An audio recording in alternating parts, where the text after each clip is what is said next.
Welcome back to Detective Comments, where DC Comics and the real world clash, and our corner of the internet where the bat might be scrolling through every word. And tonight, we're going to give him plenty to read. If you're new here, by all means, go and catch up on Gotham After Dark, civilian stories. There's the story about the Blackout Knights, that Uber ride, and the Wayne Enterprises Guard.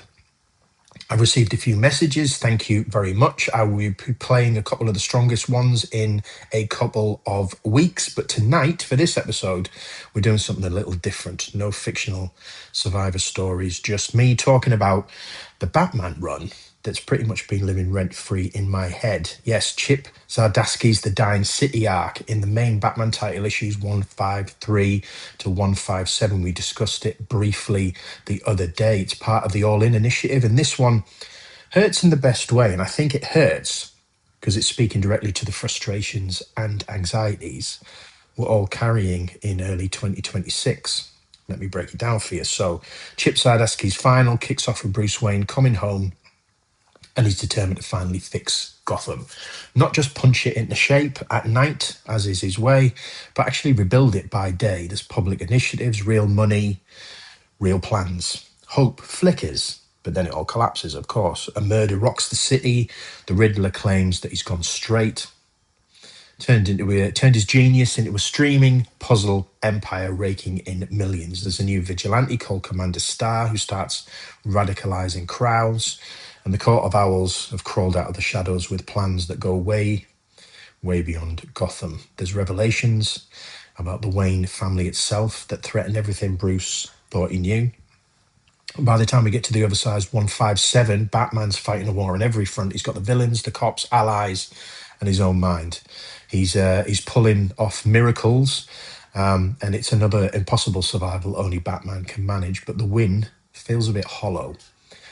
Gotham limps on, as it does. Bruce limps on, but he's scarred, exhausted, forced to sit in quiet conversations with Commissioner Gordon with his memories of Alfred and his memories of the civilians he couldn't save. And he has to admit his limitations. And this isn't the triumphant Batman of simpler times. This is a Batman who tries everything: money, fists, vulnerability, and he still watches his city tear itself apart. And that's why it feels so real right now, because Gotham City in the Dying City storyline isn't some cartoon hellhole. It's almost a mirror. Crumbling infrastructure while elites party in towers, billionaires promising salvation but delivering optics, charismatic outsiders who whip people up into a rage, old money cabals pulling the strings from the shadows. You've got a populace that's angry, divided, and losing faith in every institution. It literally sounds like headlines we've been doom scrolling lately, doesn't it?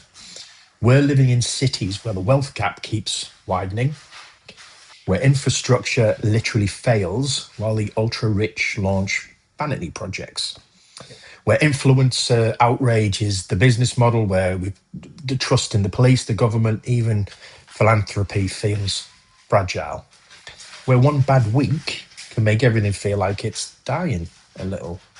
And Bruce's failed initiatives in the storyline, his desperate attempt to address root causes instead of just symptoms. That's the exhaustion so many of us are feeling at the minute. We vote, we march, we protest, we donate. We try to fix things in our little corners of the world. The machine keeps grinding away anyway. And even the personal hits land harder.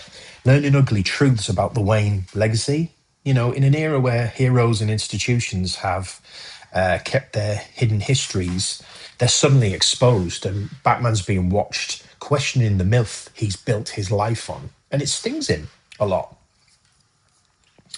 So here's the big question that I've personally been wrestling with while I've been reading this and relating it to the real world. Why do we keep coming back to these stories? Why do we find solace in reading about a city and a hero that can't fully be saved?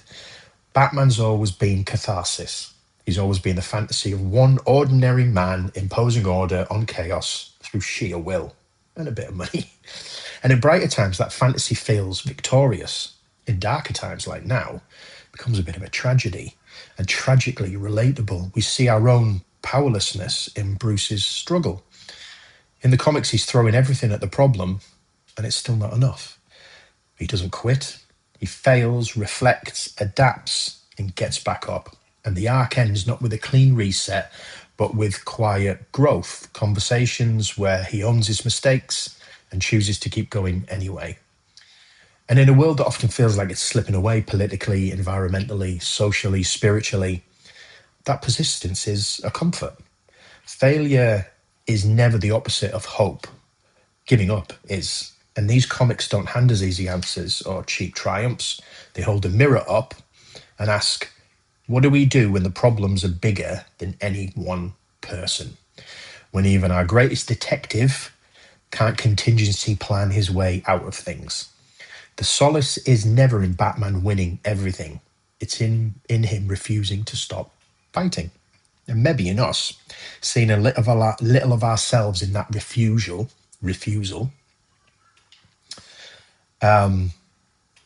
means something. Maybe it means everything. Maybe it is what emboldens us so that although Gotham's battered, divided, far from healed, just like ours, there's an honesty to it all. And that feels necessary. So you tell me, does this run feel like it's talking straight to our moment, or is it just another dark Batman story doing what dark Batman stories do? By all means, send me your thoughts, send me some comments. Seriously, he's reading them. Or better yet, you can send me a voicemail or a message and I'll record it and get it put on the next show. Does Batman mirror something you're feeling about the world right now? This is Detective Comments. The city's dying, but we're still here, still fighting, still reading. Take care.